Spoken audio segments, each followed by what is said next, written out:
vous avez a priori déjà les bases.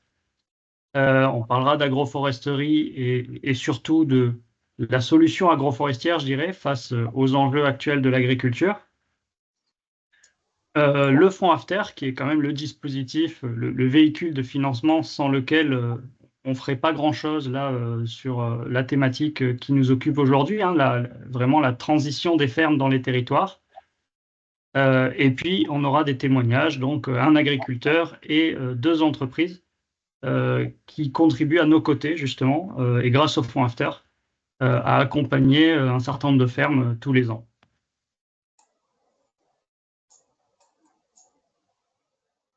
Alors, l'Association française d'agroforesterie, souvent je dis tout est dans le nom, donc il n'y a pas forcément besoin de beaucoup détailler euh, normalement, mais voilà, c'est une association, donc ce qui veut dire qu'on associe, hein, on a un réseau d'acteurs en France qui essayent tous ensemble, à la fois sur le terrain, sur la technique, sur la R&D, sur la recherche fondamentale, sur l'enseignement agricole, etc. Tous ces acteurs qui se mettent autour de la table dans chaque territoire pour construire une feuille de route et pour la mettre en œuvre. Une feuille de route de la transition, bien sûr, de la transition agricole, du sol au paysage, comme on dit. Alors pourquoi cette formule?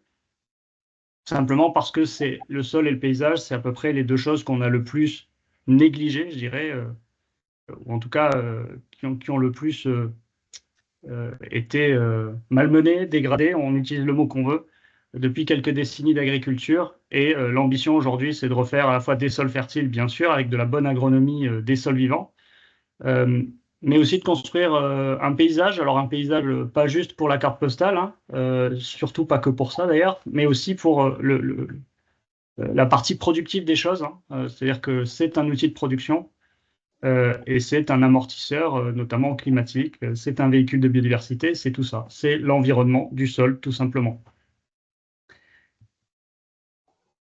Donc l'Association française d'agroforesterie, elle est née en 2007, donc on a une petite vingtaine d'années, et on a, comme beaucoup de gens, des administrateurs, hein, un conseil d'administration, des salariés, pour l'instant une grosse vingtaine, mais ça change régulièrement et ça augmente plutôt. Et puis surtout un réseau d'acteurs, comme je le disais déjà, donc qui eux sont pour une grande partie implantés localement dans les territoires, hein, puisque vous savez que pour faire du bon développement agricole, ben, il faut faire du développement local, mais justement avec une perspective régionale et nationale qui nous permet d'échanger et d'aller finalement plus vite et plus loin tous ensemble.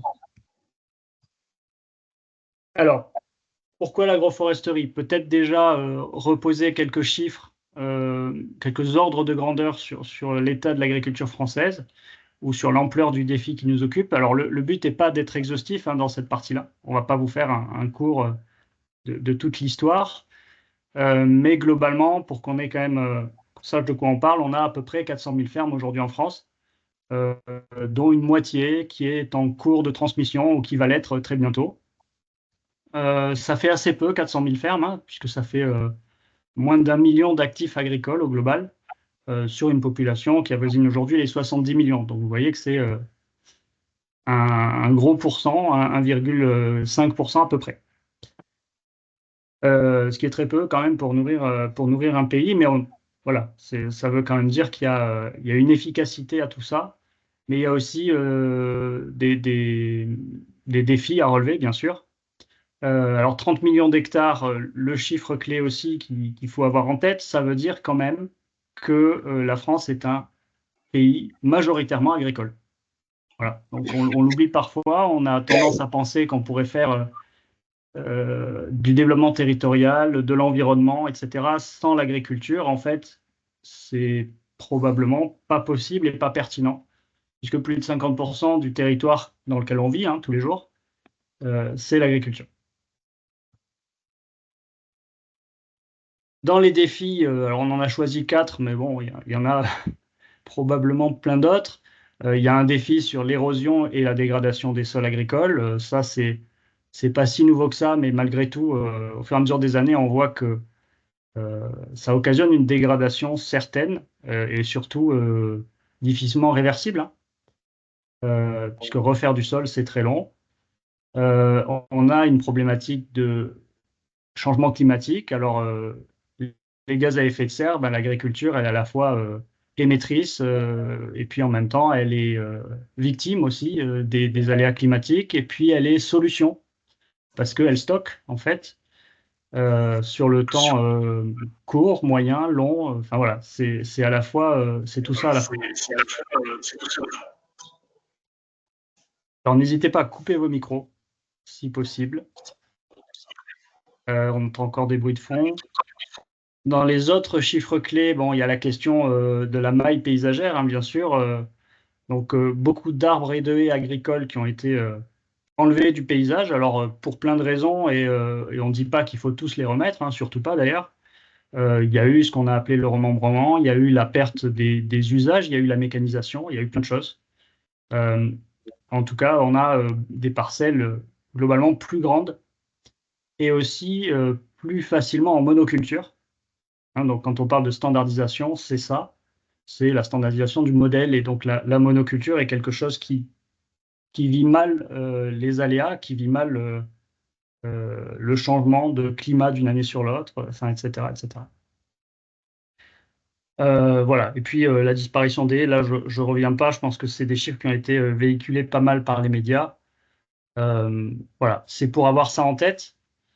On a une question biodiversité aussi qui revient toujours. Alors là, je ne vais pas rentrer dans les chiffres, mais simplement peut-être faire le lien entre finalement moins de paysages, moins d'oiseaux, moins d'insectes, moins de pollinisateurs, moins de vers de terre, et je dirais même moins d'agriculteurs. Voilà, tout ça, c'est quand même un peu une chaîne, pas forcément facile à désamorcer, hein. Je dis pas que c'est simple, mais globalement, il y a quand même beaucoup de choses qui vont vers le bas. L'enjeu qui nous occupe en agroforesterie, c'est d'essayer modestement d'apporter des solutions à ces problématiques-là en ayant ce qu'on appelle une approche systémique. C'est-à-dire qu'en fait, on va dézoomer et on va reprendre du début en se disant, voilà, un territoire, il a un potentiel de production sur de la plante annuelle, mais pas que, hein, puisque on peut faire de l'alignement d'arbres, on peut faire du bosquet, on peut faire de la haie. Tout ça, c'est des plantes cultivées aussi, mais sur du temps plus long que la plante annuelle, évidemment. L'objectif, finalement, c'est de faire le plus de verre possible, c'est-à-dire de matière verte, hein, de photosynthèse, à l'hectare ou au mètre carré, on le dit comme on veut. Pourquoi? Parce qu'en fait, c'est par là que commence le fameux cycle du carbone, et c'est sur cette quantité de photosynthèse qui est indexée toute la productivité réelle du système, hein. C'est-à-dire que plus on fait de photosynthèse, plus on stocke, plus on rentre de l'énergie solaire dans le système, et à partir de là, on a de la biomasse, hein, pour utiliser un mot un peu technique, dont on fait tout ce qu'on veut, et y compris de l'alimentation, mais encore une fois, pas seulement. Le but étant à la fin de faire plus avec la même surface et surtout de mieux gérer ou mieux optimiser les ressources naturelles et finalement d'améliorer les bilans, puisque vous savez qu'en agriculture, tout n'est que bilan, hein, depuis le bilan carbone jusqu'au bilan hydrique, jusqu'au bilan financier ou économique à la fin de l'année. Voilà, alors très rapide, mais c'était l'introduction que je vous propose aujourd'hui. Le fonds AFTER, donc, qui veut dire agroforesterie et territoire, mais comme on aime bien les acronymes, souvent ou parfois en anglais, peu importe, mais voilà, c'est AFTER, le monde d'après, mais déjà aujourd'hui. C'est un fonds donc d'intérêt général alimenté par du mécénat d'entreprise. Donc toutes les tailles d'entreprise, hein, il n'y a pas de, finalement, il n'y a pas de règle, puisque vous voyez que dans les territoires, ben, on a tout un tas d'acteurs économiques. Certains sont liés à l'agriculture, d'autres non. Et l'ambition, c'est de se rassembler et que chacun puisse apporter sa pierre à l'édifice. Alors, il y en a qui apportent des petites pierres, il y en a qui apportent des murs entiers, enfin, etc. Peu importe, à la fin, comme vous l'avez vu, il y a 400 000 fermes en France, hein, donc si on fait une ferme, une entreprise, et éventuellement une par an d'ailleurs, on peut arriver finalement assez vite à des choses conséquentes. Donc ici, vous avez les chiffres sur les 3 dernières années. C'est des ordres de grandeur. On ne vit pas pour les chiffres, hein, ni pour le nombre d'arbres d'ailleurs. L'objectif, c'est vraiment d'avoir des projets concrets, correctement accompagnés, financés, mais aussi accompagnés techniquement hein, sur la durée. L'objectif, c'est l'arbre pérenne et efficace à l'endroit où il se trouve. Donc voilà, dans ce grand chantier collectif, on a une solidarité qui s'opère, qui est souvent une solidarité de proximité hein, dans les territoires, puisque la logique voudrait quand même que les entreprises soutiennent les agriculteurs plutôt à côté de chez elles ou à côté de leur zone d'implantation pour les plus grandes entreprises. Il peut parfois y avoir des entreprises nationales, voire au-delà, qui ont des sites un petit peu partout. On essaye de faire matcher tout ça, comme on dit aujourd'hui. Et vous avez là un échantillon des entreprises qui nous soutiennent pour vous montrer aussi la diversité. C'est-à-dire finalement, il n'y a pas de règle. La seule ambition et la seule règle, justement, c'est de vouloir. C'est aussi de payer des impôts, globalement, parce que c'est quand même un fonds d'intérêt général. Donc, si on paye des impôts, on peut défiscaliser. Donc, on peut apporter plus de financement pour un reste à charge moindre. Mais voilà, on a des gens, des fois, qui défiscalisent pas. Et voilà, on peut toujours s'en sortir à partir du moment où on a une envie concrète de faire des choses. À la frontière entre, évidemment, une solidarité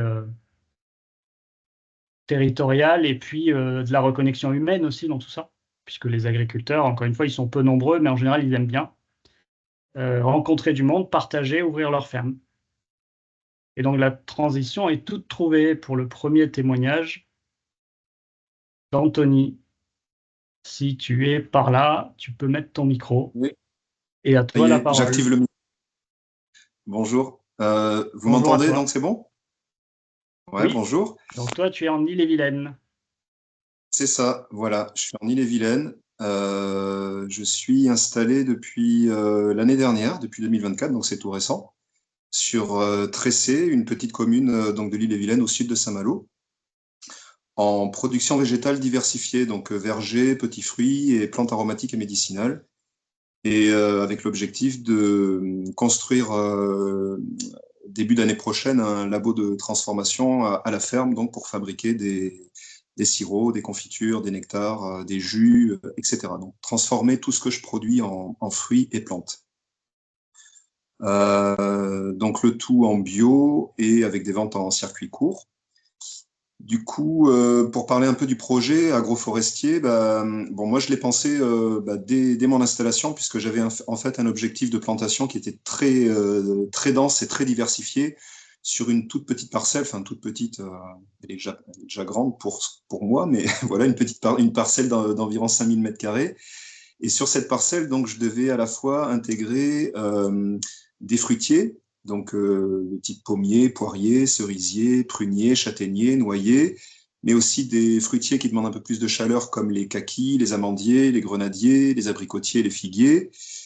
Je devais aussi intégrer des arbres un peu plus haut, enfin plus hauts, des OG, que je valorise pour la production médicinale, comme le tilleul, le ginkgo, le bouleau.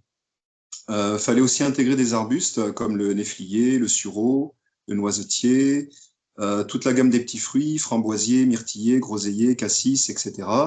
Et enfin, donc, des plantes aromatiques de type thym, romarin, sauge et j'en passe.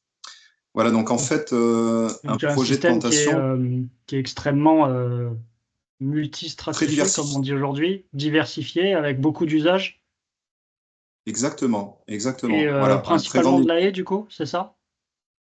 Alors, non, pas que. Donc oui, une très grande diversité d'essences.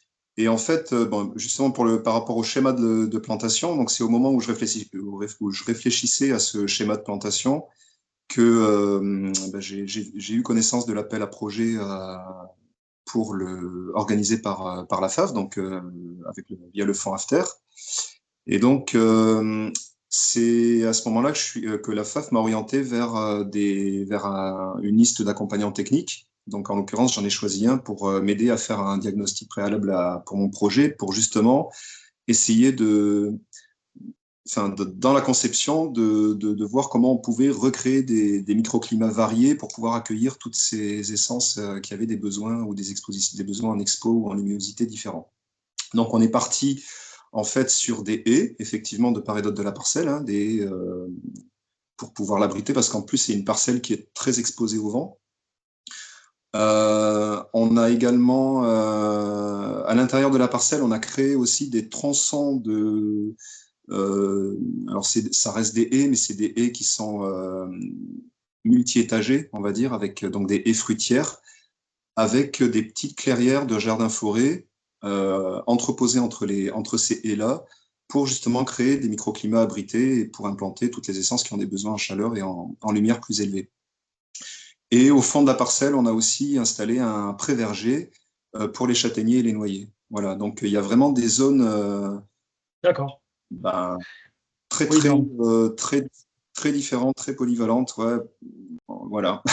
Donc donc ça veut dire que tout pro... t'as toutes les définitions ou tous les types de systèmes à la maison, quoi, finalement. Entre du Exactement. pré-verger, de la haie, du verger maraîcher, si je comprends bien. Ouais, un peu, c'est Le ça. pré-verger, ça veut dire qu'il y a des animaux, du coup? Alors, pour le moment, Qu'il y en oui, aura? c'est prévu qu'il y en ait. Ouais, ouais, c'est prévu qu'il y en ait quelques ovins, ouais, pour entretenir tout ce qui n'est pas planté, en fait, hein, toute la partie qui n'est pas plantée. Et, euh, et voilà, donc en fait, il a fallu effectivement euh, clôturer toute la parcelle, justement, bon, et d'une pour la protection contre le gibier, et de deux pour ces futurs ovins qui viendront sur la parcelle. Voilà. Très bien. Euh, Et alors, je crois que Globalement, tu n'étais pas tout seul le jour de la plantation. ouais, voilà, c'est ça. Ouais, ouais. Donc j'ai eu la chance d'avoir un sacré coup de main. Donc c'est le Sieur, donc le groupe Avril, qui a détaché une douzaine de personnes, de salariés de l'entreprise, qui sont venus donc pour m'aider à planter la première journée de plantation. Donc c'était au mois de février de cette année. Et donc on a planté en une journée à peu près 400 arbres. Voilà, sur 400 plants sur toute la journée. Donc D'accord. Donc, sur le voilà. total de 731 qu'on voyait tout à l'heure. Alors au total, c'est 731, oui, parce qu'il y a eu la majorité des plantations, elles se sont faites cet hiver, mais Mhm. j'ai aussi fait quelques plantations au printemps. Tout ce qui était petits fruits notamment, des framboisiers, des myrtillers, et puis la vigne aussi. J'ai fait pas mal de plantations au printemps. Voilà. Mais le gros a été fait en hiver, donc cet hiver, et donc avec l'aide des salariés d'Avril, ouais, de Le Sieur. Ouais, donc en gros ça a été une journée euh, qui s'est super bien passée. Hein, tout le monde était super emballé. C'était voilà des gens qui se sont vraiment bien investis, qui se sont pris au jeu, qui se sont intéressés au projet parce que on a quand même pas mal parlé du projet, de ce projet agroforestier, les essences qui étaient plantées, etc. Ça a été aussi l'occasion d'échanger sur pas mal de problématiques du monde agricole en général. Voilà, donc une expérience super positive pour tout le monde. Très bien. Eh bien, merci beaucoup. Je pense qu'il y aura peut-être des questions à la fin. Ouais, On va, avec plaisir pour. ouais, très bien. On va passer au deuxième témoignage. Gérald, je pense que vous êtes là. Oui, absolument. C'est toujours le cas, voilà. Ben, je vous laisse la parole. Donc, Gérald, vous vous présenterez mieux que moi, mais vous êtes responsable de la RSE Oui, chez Picard. absolument. Et donc nous, un point de départ de cette association et cette implication dans le Fonds After, c'est quelque chose qui est relativement ancien et qui nous a travaillé quelques années au fur et à mesure qu'on a eu des échanges avec l'Association française d'agroforesterie. Tout au départ, le sujet, ça a été d'être interpellé par l'empreinte sur biodiversité qu'on a fait il y a déjà quelques années, en 2021 chez Picard. Euh, qui concluait globalement des choses assez comparables à ce qu'on a l'habitude de voir dans des empreintes carbone classiques voilà, de n'importe quel acteur, en tout cas dans ceux qui travaillent dans l'alimentaire, c'est que la plupart de nos impacts étaient concentrés sur l'amont agricole du fait de la distribution des produits alimentaires qu'on propose à la fois avec nos gammes brutes, hein, fruits et légumes, et puis et puis les plats cuisinés élaborés, avec deux empreintes, une empreinte statique et une empreinte dynamique, où je me rappelle pas de façon exacte ce qu'elle représentait en hectare, mais qui était quand même relativement importante et interpellante en termes de surface. Et il y a quelque chose qui nous a assez rapidement intéressé quand on nous a exposé ce que c'était la nuance entre la dynamique et la statique, et surtout comment, à un moment donné, on pouvait justement essayer de d'effacer ces empreintes et que l'érosion voilà, des espaces naturels qu'on avait pu générer par le fait que Picard ait grandi depuis ces 50 dernières années. On nous a dit tout simplement il faut recréer du vivant quelque part sur le territoire en plantant haies, arbres, etc. Donc on avait gardé ça dans un coin de nos têtes en se disant bon pourquoi pas un jour. Dans l'intervalle, notre fondation Picard, qui est née il y a très longtemps déjà, soutenait toujours les projets autour de l'agroécologie, de l'agroforesterie, voilà, d'initiatives qui œuvraient en faveur de pratiques autour des arbres, des techniques de taille d'arbres qui protégeaient, qui apportaient de l'humidité, enfin peu importe, je passe sur les détails, mais on était déjà connecté à tout ce qui était pratique qui pouvait préserver le vivant. Et en particulier, voilà, en 2022, on a fait la rencontre de l'AFA et qui nous a proposé de soutenir la première, au sein de l'école de la française pour l'agroforesterie, de la première promotion de techniciens agroforestiers. Donc on était content d'entendre qu'il y avait une première promo. On a participé, je ne sais plus à quelle hauteur, c'était pas très important, mais en tout cas c'était content de pouvoir encourager cette voie pour certaines personnes.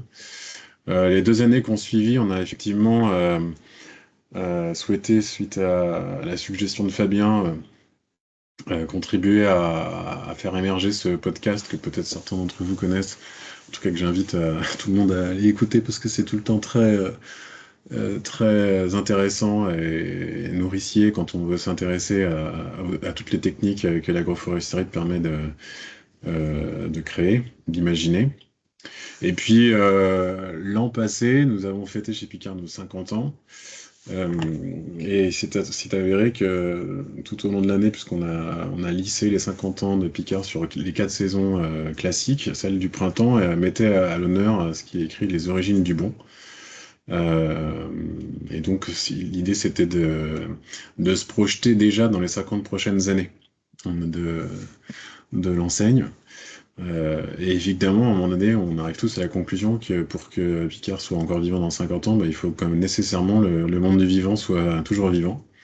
Et du coup, il y a un prisme très rapide qui est donné qui est arrivé sur l'amont agricole. Enfin, l'idée, c'était de voir comment on devait tous collégialement essayer de construire avec toute la chaîne d'acteurs pour être encore vivant dans 50 ans. Et donc, en partant effectivement des distributeurs, les industriels qui les fabriquent pour nous, les organisations de producteurs, et d'arriver jusqu'à l'agriculteur, et du coup, l'aider à pouvoir préserver euh, les sols les plus vivants possibles. Et c'est là qu'effectivement, on a proposé d'alimenter le fonds After. Merci pour la transition, Fabien. Et du coup, voilà, on a essayé de contribuer. On a contribué à une hauteur hautement symbolique. Je sais plus si je l'avais écrit dans la slide précédente, mais c'est pas très grave. Globalement, on a 1000 magasins qui font à peu près 300 mètres carrés. Et en faisant une multiplication, on est arrivé à essayer de démarrer l'effacement de notre empreinte biodiversité à hauteur de 30 hectares. Et donc, du coup, avec l'aide de Denis, qui doit être en train de nous écouter, on a pu flécher ce soutien vers ces 8 projets que vous avez sous les yeux. Et voilà, on est très heureux d'avoir pu le faire. Et on espère dans le temps continuer à pouvoir soutenir ce fonds pour encore et toujours Ouais, la biodiversité. très bien, super, merci beaucoup. Clairement, Merci l'histoire n'est pas finie. En tout cas, le besoin sur le terrain est toujours là et je dirais même qu'il est encore en croissance. Mais on est déjà très content que vous soyez là. Et comme on peut voir ici, il y a une diversité déjà. Hein. Ces 8 projets, c'est pas rien quand même. Un petit peu partout en France, sous tous les types de production, sous toutes les formes. Ouais. Et Donc j'étais moins merci à nombreux vous. que le sieur, mais on était au moins 2 participants pour aller chez Alexis. En Et voilà, avant. il se trouve qu'on a eu un paparazzi ce jour-là. Donc, il y a eu de la plantation participative aussi. J'en profite pour dire que c'est pas une obligation pour les entreprises qui contribuent au fonds de venir planter, mais c'est des choses qu'on peut organiser et qui sont souvent appréciées. Donc, on va Absolument. dire que c'est une option qui est appréciée, je pense, des deux côtés, Absolument. et entreprises et côté agriculteurs. Merci Gérald.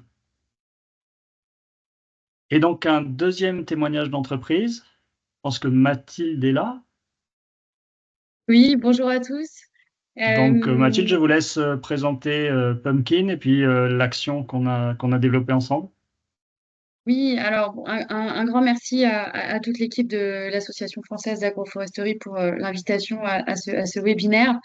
Donc, je suis la modeste fondatrice de Pumpkin Consulting, donc, qui est un petit cabinet de conseil aux entreprises, hein, qui est basé eh bien, dans les Hauts-de-France, dans l'Oise, à peu près 60 km de Paris. Euh, nous, nous avons des activités, donc comme je le disais, d'accompagnement aux entreprises. Donc nous accompagnons essentiellement des grandes entreprises. Euh, donc ça peut être tout type de direction, hein. Ça peut être des directions informatiques, des directions financières, des directions des opérations. Voilà, c'est le cas du client qu'on accompagne depuis avril. Voilà, nous avons créé Pumpkin Consulting, donc il y a un peu plus de 2 ans et demi maintenant. L'idée, c'était vraiment, alors pas de recréer un énième cabinet de conseil, voilà. C'était de faire les choses un petit peu autrement. C'était déjà de construire une entreprise sur la base de valeurs qui sont les fondations de Pumpkin Consulting. Donc l'engagement local, hein, pour en citer quelques-unes, la durabilité, la responsabilité environnementale. Je pense qu'aujourd'hui, on ne peut plus faire sans se poser toutes ces bonnes questions et en face mettre les bons leviers d'action qui correspondent et la résilience. Donc, moi, j'ai un peu plus de 12 ans d'expérience en conseil et en entreprise. Bon.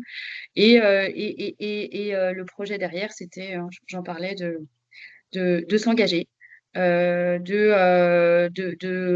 alors, peut-être pas réinventer le métier du conseil, hein, mais en tout cas d'apporter un autre éclairage et une autre façon de faire mon métier. Voilà. Donc notre engagement aujourd'hui aux côtés de la FAB, c'est de pouvoir concrètement soutenir les besoins opérationnels et les ambitions agroécologiques, donc des agriculteurs. Voilà.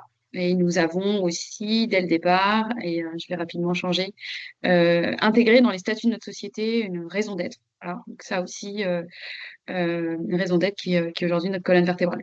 Alors, pourquoi s'engager aux côtés de la FAP aujourd'hui et pourquoi soutenir un projet agroforestier quand on est voilà, un petit cabinet de conseil? Donc, la réflexion au démarrage, donc j'en parlais tout à l'heure, c'était de pouvoir reverser 2% de notre chiffre d'affaires annuel à une association sur le terrain qui a une vraie expertise et une approche qui soit à la fois globale et terrain pour contribuer à la lutte contre le changement climatique. Voilà. Donc le sujet de la plantation des arbres dans notre réflexion a été assez rapidement un peu comme une évidence. Était un sujet qui a vraiment guidé là aussi notre prise de décision et contribué à nous engager aux côtés de la FAF. Un autre cadre qui a été très très important pour nous, c'est les 17 objectifs mondiaux de développement durable qui ont été fixés donc par l'ONU à horizon 2030. Alors 2030, premier constat, c'est demain. Deuxième constat, c'est alors un petit zoom un peu plus particulier sur l'objectif 13, hein, donc les mesures relatives à la lutte contre les changements climatiques. Il y a un petit doublon. Le constat, c'est aussi de se dire que L'Association française d'agroforesterie adresse 5 des 17 objectifs mondiaux de développement durable. Bon, ça nous a semblé extrêmement intéressant, d'autant plus quand on prend un tout petit peu de recul et qu'on se rend compte que tous ces objectifs sont tous interconnectés. Voilà. Donc, cette approche à la fois globale, terrain, et avec un fonds, hein, donc le fonds AFTER, qui permet de répondre aussi à l'ensemble de ces 5 objectifs de développement durable portés par l'Association française d'agroforesterie, permet aussi de relier, alors voilà, des enjeux qu'on peut avoir aussi, des enjeux RSE au sein des entreprises, une transition écologique, voilà, dont Fabien a déjà un tout petit peu parlé, avec Anthony en parlait, une transformation concrète sur le terrain. Ouais. Merci de rappeler la fonction couteau suisse de l'agroforesterie. Parce qu'effectivement, et on a cette chance quand même, hein, d'avoir une solution un peu intégrée. Et heureusement quand même qu'on peut commencer à tirer le bon fil et puis arriver à améliorer finalement un certain nombre d'indicateurs et un certain nombre de contraintes auxquelles on est confronté. C'est une chance finalement que tout aille dans le même sens. Et donc maintenant que vous nous avez expliqué la vocation qui est la vôtre, vous faites du 2% pour la planète. Je croyais que c'était 1% jusque-là, mais ça veut dire qu'il y a des gens qui peuvent être plus ambitieux que le minimum syndical, même si 1%, c'est déjà très bien. Quel est le projet que vous avez choisi et pourquoi? Alors, nous avons pris le temps de la réflexion, parce que nous avons réfléchi là aussi à des critères qui nous semblaient à la fois justes et solides, et nous avons finalement choisi de soutenir le projet d'Yves et Marion, qui sont donc deux jeunes agriculteurs, qui sont basés dans une petite commune du Morbihan, voilà, avec un projet agroforestier et une première saison de plantation, donc 2023-2024, qui a eu lieu en janvier, si je ne dis pas de bêtises, ou en février, enfin en période hivernale en tout cas. Oui, donc c'était 24-25, je pense plutôt. C'était vraiment l'hiver 24-25, dernier, là, pardon, c'est ça? 24-25, Ouais. absolument, 24-25, oui, oui, tout à fait. Donc, ce projet a permis concrètement sur l'exploitation agricole d'Yves et Marion, que je ne connais pas encore, mais que je vais bientôt pouvoir rencontrer en juillet. C'est Parce que prévu. voilà, et nous avons hâte de pouvoir voilà, comprendre les enjeux du projet agroforestier qui sont les leurs. Donc notre soutien, voilà, via du mécénat financier, a permis de mettre en terre donc 480 arbres et arbrisseaux, donc sur l'exploitation agricole d'Yves et Marion, et également de sécuriser aussi, et ça nous semblait extrêmement important, la plantation derrière, avec la mise à disposition donc, par la FAF d'un suivi technique et administratif qui est absolument indispensable, hein, finalement. Oui, oui. Donc pendant 3 ans. Oui, vous faites bien de le rappeler. Il n'y a pas de bon projet agroforestier sans un bon accompagnement. Et l'accompagnement, il commence avant la plantation, évidemment, hein, toute la phase d'incubation et de conception. Et il se termine plusieurs années après la plantation des arbres. Dit autrement, le jour de la plantation, ce n'est qu'une étape dans un cycle. Et si un jour on compte les arbres, il vaut mieux les compter 10 ans après, parce que comme ça, on a des vrais arbres pérennes, plutôt que le jour J de la plantation, où en fait, en général, quand on commence à faire ça, ben, on veut en planter le plus possible, donc on les plante moins bien, donc ils sont moins pérennes, et donc les chiffres qu'on avance sont potentiellement plus gros, mais pas forcément plus impactants. Voilà. Je voulais pas vous couper, je crois qu'il reste une slide derrière. Oui, Voilà. alors rapidement, hein, donc la production sur la ferme d'Yves et Marion, on a de l'arboriculture, hein, donc des pommiers, des cassissiers, des myrtillers, des groseilliers à maquereaux, du féjoa. Ils font également la production de jus de pomme, et ils ont également voilà, des moutons et des volailles. Euh, et peut-être en ultra synthèse, pourquoi avoir choisi ce projet-là? Il nous a semblé voilà, ces agriculteurs qui sont engagés, qui nous ont semblé être vraiment visionnaires avec finalement une vision de l'agriculture un peu à 360 degrés. Donc, avec voilà, cette structuration de ferme en agroforesterie, la remise finalement de l'arbre et de la haie au cœur de leur exploitation. Voilà, on en a parlé déjà, et les nombreux bénéfices pour la ferme. Donc la valorisation des déchets issus de la production de jus de pomme, bon. La valorisation également des arbres plantés via l'utilisation de bois raméal fragmenté pour les volailles. Qui sont sur la ferme, et également une contribution sur les problématiques de bien-être animal, puisque les moutons ou pourront très bientôt, en tout cas, s'abriter sous la chaleur des pommiers.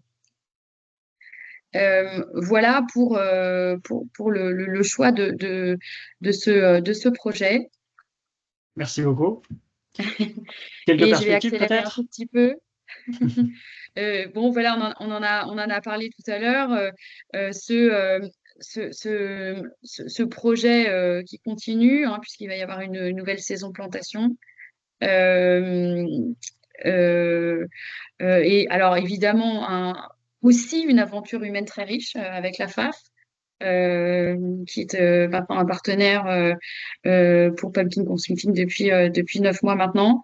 Nous retrouverons très bientôt donc chez Yves et Marion, donc dans le Morbihan, hein, puisque je me déplacerai donc fin juillet, hein, le 23 juillet. Je rencontrerai Yves et Marion, enfin, et ils pourront, voilà, concrètement nous présenter leur terrain, leur projet agroforestier, les enjeux de leur projet, et également la deuxième phase de plantation sur 2025-26, voilà, qui va, Oui. je l'espère, pouvoir bientôt commencer. Ça permet de rappeler que sur beaucoup de fermes, évidemment, on ne change pas le monde en une année, surtout si on veut faire du développement durable. Et donc, l'ambition après le travail du technicien plutôt, agroforestier, c'est aussi d'arriver à phaser, dézoomer au début, mais ensuite zoomer un peu plus justement à l'inverse, et phaser année après année la manière dont on va accompagner cette transition et mettre un pied devant l'autre. Oui. Et mon dernier mot Oui, à destination des équipes du Fonds After aussi, donc à Denis voilà, qui est connecté. Un grand merci pour votre accompagnement. Voilà. Cet accompagnement nous a permis aussi de choisir vraiment le bon projet qui fait sens pour nous, et il a aussi grandement contribué à organiser cette rencontre voilà, au bout du champ fin juillet, et aussi à nous donner un avancement du projet au fur et à mesure. Donc un grand merci pour ça. voilà, et puis c'est que le début. Merci pour votre soutien. Alors, sans transition, puisque je vois qu'on est presque au bout du temps déjà, mais bon, pour ceux qui ont un emploi du temps pas trop chargé, on peut peut-être se donner quelques minutes de questions. Je crois avoir vu des mains qui se levaient, mais je ne les vois pas à l'écran. Donc, peut-être que Denis, si tu es par là, tu vas pouvoir m'aider. Il y a Philippe qui a levé la main. Alors, Oui, si vous avez votre micro, vous pouvez poser la première oui, question. bonjour, vous m'entendez? Très bien. Très bien, oui, voilà. Alors, c'est une question technique. Est-ce que la plantation de Paulownia, et en particulier de Paulownia hybride, peut être agréée dans le cadre du fonds AFTER? Pour des arbres de Roger, bien sûr. C'est une très bonne question. Alors, s'il n'y a que ça à 100%, non. Et s'il y en a dans un projet cohérent, avec une diversité de formes d'arbres, de vocations, d'usages, euh, c'est pas du tout incompatible, ça ne c'est pas du tout contre-indiqué en tout cas. Simplement, le Paulownia reste une essence expérimentale sous nos latitudes. Donc, c'est une question de dose. On s'autorise évidemment de faire des essais. Et on a d'ailleurs nouveau volet d'After là, qui s'appelle After XP et qui soutient encore plus des projets à vocation un peu plus expérimentale. Quand les agriculteurs sont prêts à ça, il n'y a aucune raison de l'en empêcher. Mais voilà, il y a certaines règles évidemment de suivi parce qu'on veut avoir du résultat à la sortie. Et il y a aussi la question de la diversité du projet. Donc on évite là aussi la monoculture, même quand il s'agit d'arbres, parce que c'est un peu la monoculture qui a occasionné beaucoup de choses et beaucoup de problématiques agricoles sur les quelques décennies qui viennent de s'écouler. Donc on essaie de tirer les leçons. D'accord, très bien. Bah, écoutez, merci. Je prends note, mais bon, c'est simplement. On est dans une situation d'urgence pour l'agroforesterie. Je pense que vous connaissez le concept d'agroforesterie d'urgence qui est un peu développé par Cédric Cabrol. Et tout ce qu'on peut savoir sur le réchauffement climatique incite sur l'urgence à déployer l'agroforesterie, je dirais, pour ses avantages écosystémiques apportés aux cultures. Ça, vous n'avez pas le temps d'en parler, mais c'est vrai que je serais intéressé d'avoir votre rendu sur sur comment à l'avenir l'agroforesterie va permettre de protéger des rendements agricoles qui risquent fort de Oui. diminuer sans le rapport. Et ben ça, c'est une autre conférence, mais Bon. vous prêchez des convaincus, évidemment. Ne serait-ce que parce que l'arbre est pratiquement le meilleur amortisseur ou presque le seul amortisseur qu'on connaisse sur le plan des extrêmes climatiques. D'accord. Et est-ce que, Voilà. excusez-moi, simplement, est-ce que vous avez eu, dans le cadre du fonds AFTER, des financements, je dirais, d'agroforesterie en grande culture? Et Ah oui, donc, bien sûr. d'accord, et pas Oui, simplement. effectivement. Là, l'exemple qu'on a pris est en maraîchage, mais c'est une bonne question. Il y a une diversité qui couvre tous les pans de l'agriculture française dans les projets qu'on accompagne. La grande culture, bien sûr, l'élevage herbivore, l'élevage avicole, la viticulture aussi, D'accord. le maraîchage. Enfin voilà, il ne manque rien et on a même des projets encore plus innovants avec des plantes aromatiques, du houblon, etc., etc. Très bien. Merci beaucoup. Merci à vous. Deuxième main qui est levée, c'est Emmanuel. Bonjour Emmanuel. Ouais, bonjour, ça me fait plaisir de voir cette initiative. Je voulais savoir s'il y avait une question, s'il y avait une mixité entre les fonds privés et fonds publics dans ce programme, ou c'était un programme plus ciblé avec des mécènes, du mécénat. Mais c'est toujours réjouissant de voir l'engagement d'entreprises privées de toute façon. Alors, bonne question aussi. Donc, le fonds, il gère des fonds privés. Hein, c'est vraiment du mécénat.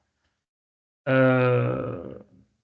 en complément des fonds publics qui existent ou n'existent plus. Ça dépend des saisons, des régions, des années, puisque le vent politique peut tourner assez vite.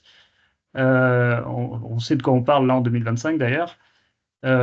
Et du coup, voilà, nous, vraiment, on se substitue pas au public, hein, parce qu'on a de toute façon passé cette ambition-là, c'est beaucoup trop grand pour nous, mais on permet une complémentarité sur des projets qui sont soit moins éligibles, parce qu'il y a toujours des cahiers des charges un peu complexes, et dès qu'on sort du cadre, on a des projets voilà, qui sont tout à fait pertinents techniquement, mais qui sont difficiles à soutenir en public. Et puis, on a aussi des années ou des régions où il y a moins d'aide publique. Donc, on essaye, nous, de faire le Lego en allant évidemment d'abord orienter tout ce qui peut l'être vers les fonds publics. Et les fonds privés complètent la demande. On a, pour finir de répondre, des projets sur lesquels on a réellement un cofinancement entre du privé et du public. Mais en général, ça veut dire qu'on a divisé le nombre d'arbres en deux, quoi. Et on a une partie des arbres financés d'une façon et une partie de l'autre façon. Voilà. On essaye de ne pas mélanger parce qu'après, ça revient à compter les arbres deux fois, entre guillemets. Et c'est pas des choses qui nous plaisent trop. Et en plus, c'est compliqué dans la gestion. Merci beaucoup. Voilà, alors je ne sais pas s'il y a encore d'autres questions. Oui, moi, Nathalie. Allez-y, n'hésitez pas. Bonjour Ouais. Nathalie. Oui, bonjour, je suis Nathalie, je fais partie du projet d'Anater. On est en Bretagne aujourd'hui. Et on est en agroforesterie, enfin, on est en recherche d'agroforesterie depuis un peu moins de 10 ans et en syntropie aujourd'hui, puisque tout est mélangeable. Hein. Ce n'est pas parce qu'on réfléchit à la syntropie qu'on n'est pas en agroforesterie. Pour moi, tout va ensemble, mais on ne parle pas de moi aujourd'hui. Moi, j'avais une question à poser à Anthony. Oui.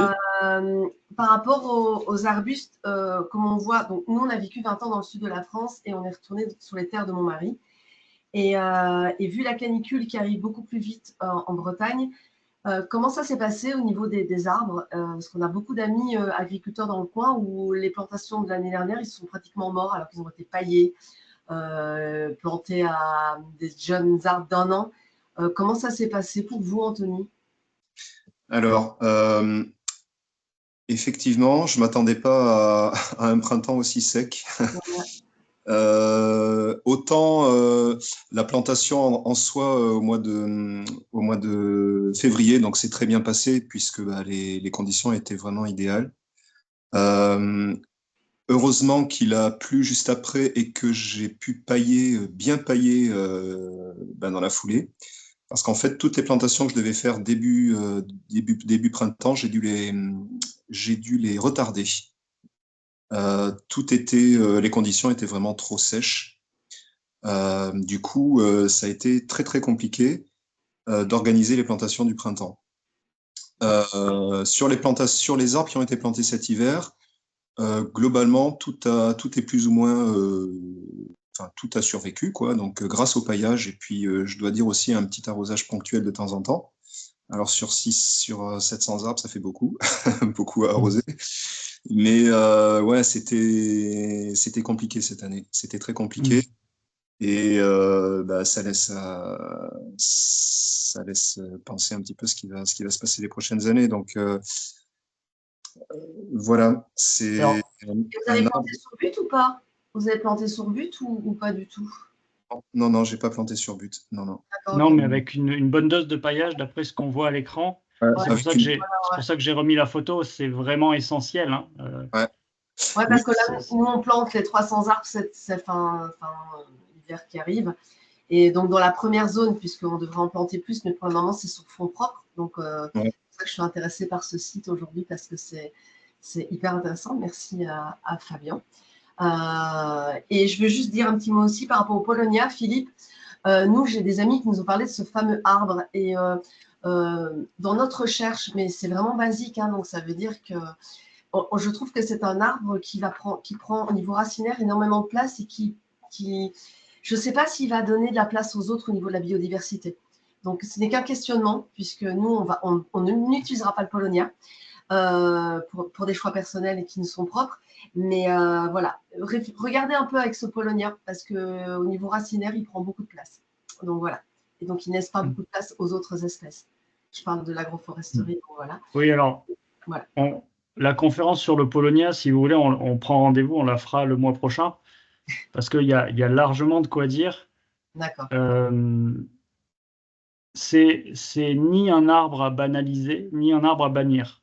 Tout à fait. J'entends par là que il y a une histoire, en fait, il y a 4000 ans d'histoire en Chine sur cet arbre-là. C'est le premier arbre domestiqué à l'échelle du monde. Hein. Donc, enfin, nous, on ne s'en est pas rendu compte parce que c'est un arbre chinois au départ, mais il y a un gros recul. Et en Chine, jusqu'à très récemment, il a toujours été cultivé justement en association de cultures. Et jamais en monoculture. C'est très récent, la monoculture de Paulownia, et il semble d'ailleurs que ce soit un peu ça qui fasse déchanter ceux qui ont essayé. Mais sinon, ouais, c'est un arbre qui a probablement de l'avenir, sauf qu'aujourd'hui, on ne sait pas vraiment le mener. La R&D n'a pas été faite en Europe, c'est-à-dire qu'on a importé des choses, des génétiques, des façons de faire, etc., qui n'ont pas été remises en contexte. Et donc, effectivement, il n'y a pas que des réussites. Ce qui ne veut pas dire qu'il faut jeter le bébé avec l'eau du bain. Il faut méthodiquement refaire la R&D calmement. Ok, merci. Le problème, c'est qu'en France, il y a déjà 3000 hectares de Paulownia et probablement que le coup est parti. Donc, j'ai peur qu'on grille la cartouche. Mais ça, c'est un autre sujet. Et en associant l'agroforesterie, moi, je vous conseille vraiment de lire le livre d'Anaël Terry sur Bienvenue en Syntropie parce que c'est un mélange qui va bien. avec l'agroforesterie. Nous, on a testé ça sur un peu moins d'1 hectare et on est assez content. Après, quand vous plantez, on a 4 hectares à planter pour un verger, on est en train de réfléchir parce qu'on ne peut pas faire la syntropie sur 4 hectares aujourd'hui, nous. Donc voilà, c'était juste un... La syntropie est tout à fait compatible, enfin, c'est même pas que c'est compatible, c'est que c'est dans la définition de l'agroforesterie, c'est ce qu'on appelle l'agroforesterie successionnelle, contrairement à l'agroforesterie simultanée, le mot est pas très joli, mais avec donc des phases dans un cycle, hein, et dans certaines phases du cycle, on a beaucoup d'arbres pionniers, dans d'autres phases, on a des arbres à croissance plus lente, enfin, etc. Ça fait partie des principes d'agroforesterie qui sont un peu plus courants en zone tropicale qu'en zone tempérée pour le moment. Mais justement, il y a toujours des choses à croiser. Merci Fabien.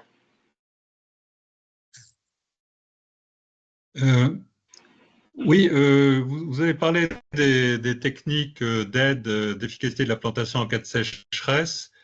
Alors, simplement une suggestion, est-ce que vous utilisez des rétenteurs d'eau, des produits rétenteurs d'eau, et est-ce que vous faites du poté travaillé mini-pelle sous soudeur multifonction dans Becker avant la plantation? Bon, j'ai vu que là, c'est plutôt des paillages végétaux. Il y a aussi des paillages textiles biodégradables qui peuvent aider à la reprise des végétaux. Et donc, la question est pour qui? Oh bah, c'est une remarque. Bah, déjà, est-ce qu'il y a des expériences d'utilisation de produits rétenteurs d'eau? Alors, oui, il y en a, pas forcément très formalisés. Alors, je réponds avec mon prisme à moi, hein. Puisque les rétenteurs d'eau, c'est loin d'être nouveau, hein, pour le coup. Il n'y a pas de résultats très flagrants, c'est-à-dire qu'il y a des bons résultats, il y a des résultats plutôt où c'est l'inverse. Ça occasionne justement un différentiel entre les saisons qui semble être néfaste à l'arbre. Et puis un effet de gonflement aussi, c'est des choses qu'on met dans la terre et qui accumulent beaucoup d'eau en une seule fois, quoi. Et ça peut aussi perturber le système racinaire du jeune arbre dans certains essais. En tout cas, c'est des choses qu'on a constatées.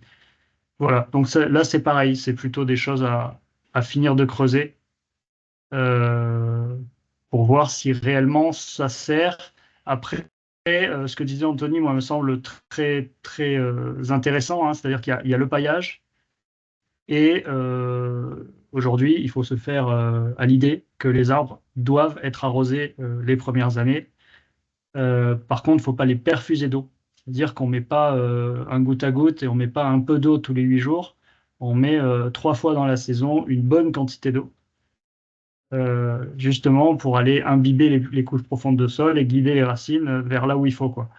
Voilà. Parce que le but du jeu, c'est ça, hein, c'est que le système racinaire s'adapte et que l'arbre, demain, puisse vivre tout seul, entre guillemets, sans artefacts. On doit adapter les arbres qu'on plante parce que les arbres qu'on plante sont les arbres de 2050. Voilà. Moi, juste pour préciser, Anthony, j'ai Oui.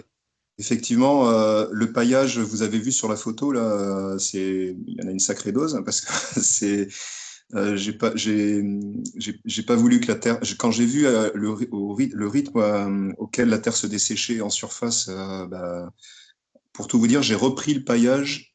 J'ai refait un paillage en 2 fois, enfin, je l'ai fait en 2 fois. Enfin, j'ai fait 2 paillages après la plantation et un dans le courant du printemps, quoi. Parce qu'en fait, il y a des endroits qui avaient quand même, malgré le premier paillage, qui s'étaient quand même bien asséchés. Par contre, la terre, il y a eu quand même un sous-solage avant avec un décompactage et donc un affinage avant la plantation, hein, cet hiver. Et avec le paillage, la terre était quand même restée quand même plus ou moins humide, donc les arbres n'ont pas trop souffert. Ce qui a été vraiment plus compliqué, c'était pour les plantations de printemps où le paillage n'avait pas été fait, quoi, en fait. C'est ça qui a été complexe. Et là aussi, c'est une constante, enfin, c'est une tendance qu'on voit partout.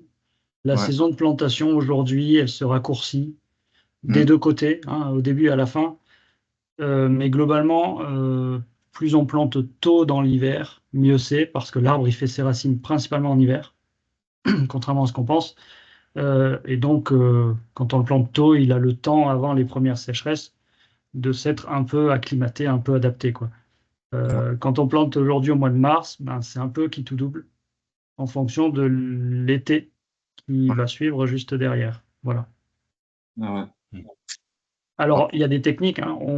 Tu l'as dit, Anthony, hein, il y a la fissuration du sol pour vraiment que les racines puissent plonger très rapidement, le paillage, un bon arrosage à chaque fois que nécessaire, mais c'est-à-dire plutôt espacé et plutôt en bonne quantité à chaque fois.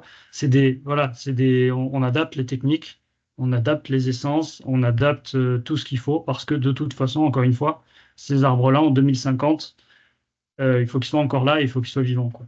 Et puis, en tout cas pour ma part, c'est du visuel, c'est-à-dire que il y a des arbres que j'ai arrosés, il y a des arbres que j'ai pas du tout arrosés. C'est vraiment à la vue Oui, bien sûr. donc bon bah quand vous voyez vraiment un châtaignier qui commence à perdre ses feuilles et qui bah là oui malgré le paillage un bon arrosoir de 10 litres ou 15 litres d'un coup, et puis bah, 15 jours après, il refait des nouvelles feuilles. Mais bon, faut être vigilant sur tous ces points-là, et c'est ça le plus difficile au début. Mais, c'est pour ça qu'on préfère faire moins, mais mieux en ouais, nombre d'arbres. bien sûr. Parce que pour l'agriculteur aussi, c'est une évolution de son métier ou c'est un truc en plus dans le métier, quoi. Ouais. Donc, il faut y aller par étapes. Mais comme le vent, c'est aussi, enfin comme le fait qu'il soit soumis au vent, c'est aussi, comme on le disait tout à l'heure, une bonne occasion aussi pour eux de s'adapter, d'apprendre avec ces conditions-là, quoi. Donc, c'est vrai qu'il ne faut pas non plus les perfuser, comme vous disiez tout à l'heure, pour absolument qu'ils soient. Enfin, voilà, il faut qu'ils s'habituent aussi à toutes ces conditions un peu extrêmes. Et bon, ben, on est maintenant en vie quand même, mais voilà, c'est un peu toute la problématique du démarrage. Très bien. S'il n'y a pas d'autres questions brûlantes, je vous propose de clôturer ici. Ce qui ne veut pas dire qu'on ne répond plus du tout. Vous pouvez toujours nous contacter, nous écrire, nous appeler. Voilà, le site internet, c'est assez facile à retenir, hein, c'est agroforesterie.fr. Et vous avez des formulaires de contact, un numéro de téléphone et tout ce qui va bien. N'hésitez pas, de toute façon, on n'est pas au bout de notre histoire. Et plus on sera, mieux ce sera. Oui, alors il y a une dernière question. Amandine, le mot de la fin. Oui, bonjour. Merci pour cette conférence, pour ce webinaire. Alors nous, on est à La Réunion et il me semble que vous n'avez pas encore accompagné d'agriculteurs à travers le fonds AFTER. Donc nous, à Bois-Longtemps, on se positionne comme accompagnement technique. En fait, on va soumettre des projets avec des agriculteurs de l'Est de La Réunion, qui est une zone rurale assez isolée. Et on voulait savoir si ça vous était déjà arrivé d'avoir des mécènes qui financent des projets de d'autres régions. Parce qu'on va évidemment chercher des mécènes à La Réunion, mais voilà, est-ce que ce serait possible qu'il y ait des entreprises situées en France métropolitaine qui financent éventuellement des projets à La Réunion?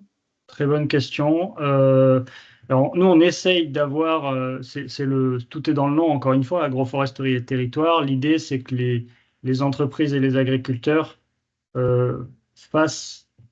créent une histoire territoriale le plus possible.